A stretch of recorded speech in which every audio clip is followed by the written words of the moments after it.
politicians talking about, oh, I want to create jobs, I want to grow the economy. Look, I got a simple solution. If you want to create a job for an American citizen tomorrow, deport an illegal alien today. That's all you have to do if you want to create some jobs. And by the way, when I said illegal alien, that's not a dirty word, by the way. That's a word that's found in federal law. But according to the politically correct press, if you say illegal alien, you are hating. You're being a hateful, horrible, racist person. No, you're not. They want you to say undocumented immigrant.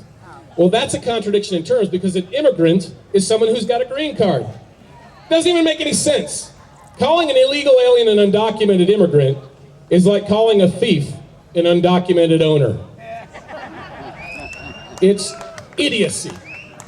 Anyway, so I'm saying that we're going to keep fighting for the rights of U.S. citizens. We're going to make sure that only U.S. citizens vote, and we're going to keep Kansas #1 when it comes to protecting the right to keep and bear arms. So now I want to turn the stage over to somebody who knows more about the right to keeping and bearing arms than, oh, I don't know, just about anybody in this country. And that is Uncle Ted. Say hello to Ted Nugent.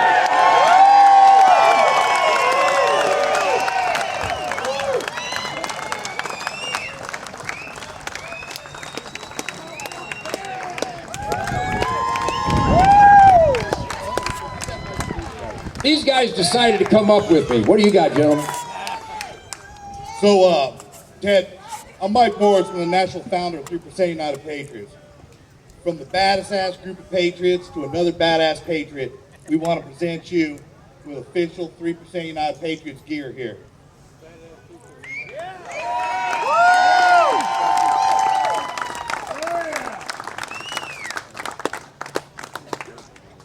And Ted, we got one other thing here we think is going to be near and dear to your heart.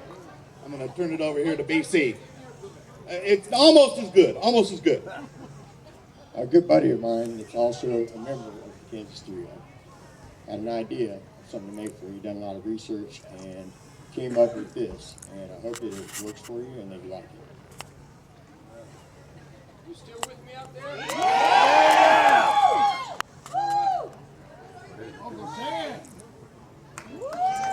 Thank you, gentlemen. God bless you. I take this stuff to heart. Kansas! God bless you. I take these kind of tokens of appreciation for kicking ass like we the people are supposed to. And I take those to heart on behalf of not only we the people who are supposed to demand accountability from our elected employees, but most importantly on this beautiful day before Mother's Day, the most important day of the year. But I do this on behalf of the men and women in the U.S. military who sacrifice every day so that we can have a constitutional republic and the freedom that is unique to America. So God bless the military, all you vets out there, all the active and your families. Thank you for your sacrifice. And that's why I do this. I've saluted too many flag-draped coffins to fail to realize that freedom is not free. And I vowed to these military heroes at the grave sites of the warriors that I will fight with every ounce of piss and vinegar that I have to demand the freedoms and the liberties and the rights that they died to provide. So as we celebrate this day, it's not just about the Second Amendment. It's about an American experiment in self-government. Every day when you wake up, I do it and I'm just a guitar player. But every day when you wake up, especially when the jackbooted thugs are oppressing and controlling innocent Americans because they have a muffler without a permit. You have to have a permit to have a muffler for your gun, like it's Planet of the Apes or something. Every day, if you don't fight like an American warrior and put demands and pressure on your elected employees to demand constitutional accountabilities, then you might as well move to Canada. You might as well move to Maryland. It's a suburb of Canada. In California, I don't even know what country that is. So I'm here today. I'm just a guitar player. I'm 69 years rocking my ass off.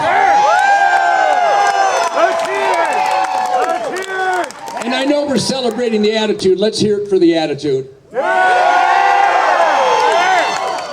But I am allergic to bullshit. And I'm addicted to self-evident truth, logic, and common sense. And if anybody asks, because America has been so dumbed down by an anti-American academia, an anti-American media, and for too many years an anti-American government, if anybody asks, be sure you repeat. Keep means it's mine, you can't have it. Yeah! Bear can only mean one thing. I've got a couple on me and they're loaded. We don't have a Second Amendment in America. Because unless you are 18 years of age without a felony conviction, the Second Amendment says that we can all carry a gun any damn where we please, any time we please, into any government building, into any school, into any post office, anywhere you damn well please. I have the right to keep and bear arms. Kiss my ass.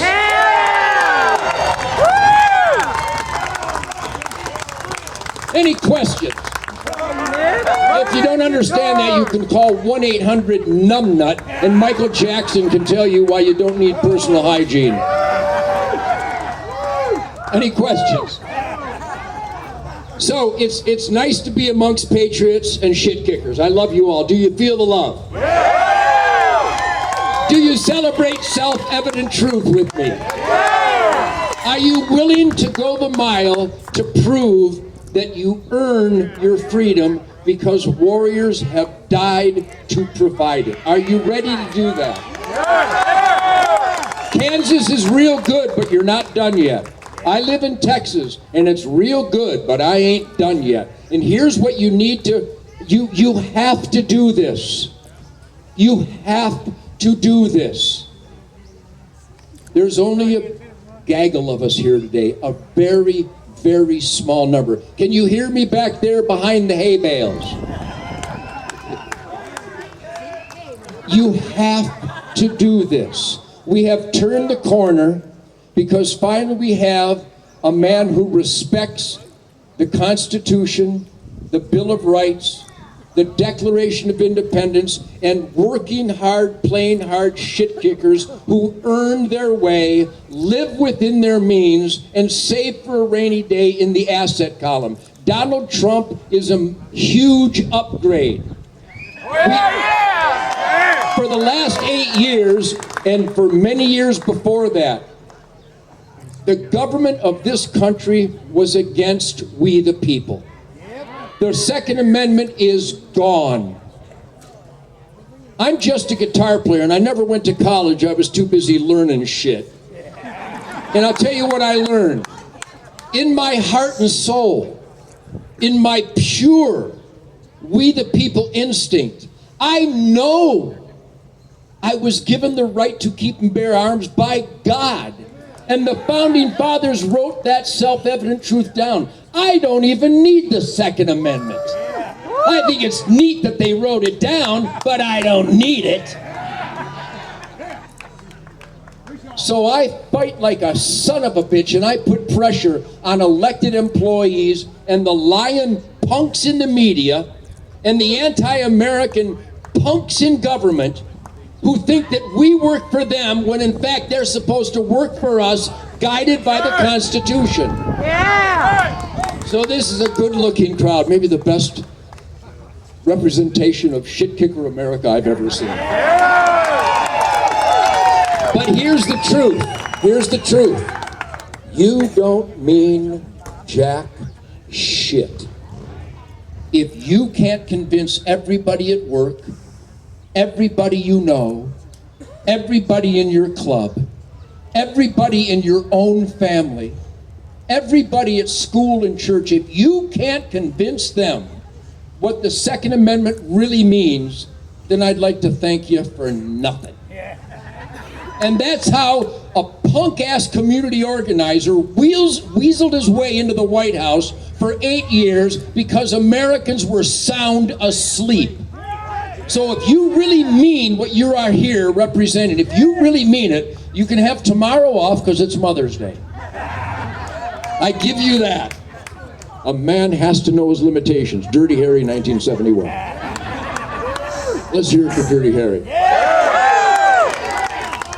But starting Monday, and I know a lot of you do, a lot of you raise hell. A lot of you communicate with your elected officials. A lot of you keep we the people pressure on those who work for us and took an oath to the Constitution in order to work for us. And then they violate it all the time. Monday, you've got to convince your friends. If they're not a member of the NRA, Nancy Pelosi likes them. And if Nancy Pelosi likes you, you're an asshole.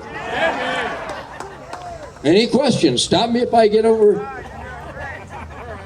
So you need to be a member of the NRA, and everybody you know, a member of the Gun Owners of America. And we have great, great people here. I got to tell you, I wish I lived in a state where Chris Kobach was the governor. And we have Larry Pratt here today, the founder of Gun Owners of America.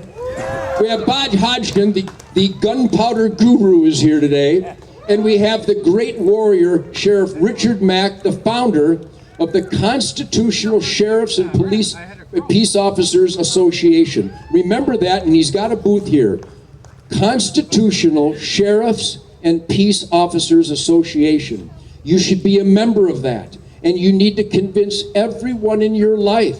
They need to be members of pro-gun organizations. And they must communicate with their elected employees to get rid of these insane laws where I have to have a federal permit for a muffler for my gun. This is embarrassing. This is nonsense. It's a muffler.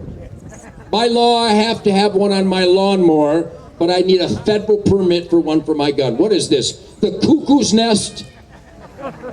So if you can't convince your elected employees how stupid this is, then we deserve what we get. And by the